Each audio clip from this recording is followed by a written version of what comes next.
My name is Madina Tlostanova. I am half Circassian, half Uzbek. I was born in Moscow, but I grew up in the North Caucasus.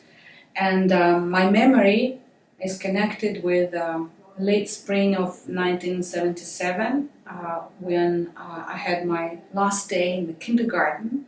It was the end of Brezhnev's time, the middle of stagnation, so-called stagnation.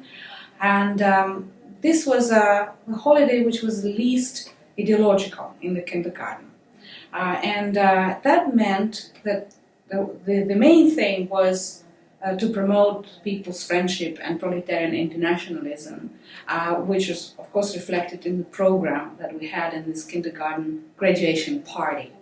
And since I was a strange, exotic creature, even in the Caucasus, because I was only half belonging to that culture, and I was also not Russian, I was picked up to dance an Indian dance. Other children were dancing more predictable dances, like Ukrainian, Russian, maybe some other Belarusian, other cultures, but I was chosen to dance this dance coming from a strange and exotic country, because I was too exotic and I didn't belong. I looked differently, I behaved differently, I didn't know the local language, and also because my mother was an Indologist and she knew how these dances looked like, and so she taught me some of the movements without understanding the meaning, of course, the symbolism. I was just mimicking the moves of the dancers, which looked very, very interesting, exotic for other kids, as you can see in this picture, the way they are looking at me with curiosity and with some caution as well.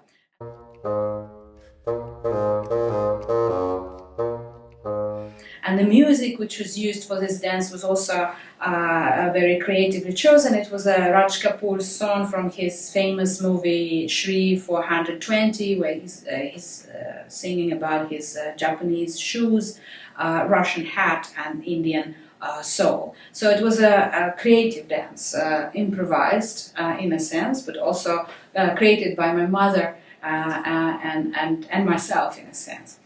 And then after the graduation party was over, this picture was taken, which is very dear to me. It was made by one of the good photographers whose studio was across the street from where we lived, and she wanted me to act in this role of an exotic oriental beauty, and she had very interesting props for that, like this old pheasant, stuffed bird from a nearby hunting store that I use here. And today when I look at it, I see that again I'm pictured and profiled here as an exotic oriental beauty, even if I'm just 7 years old and a bit sexualized, I would say, or maybe I just feel that way today. And when I look back after reading Nabokov and some psychoanalysis. But for me, that early experience already showed that within the socialist childhood and in the experiences of socialist childhood, there was a lot of more than just ideological element.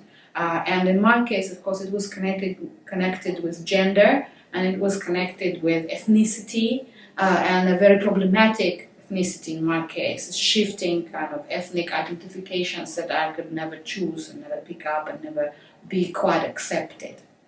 And that, I think, is important, and that stayed for me all my life, in a sense.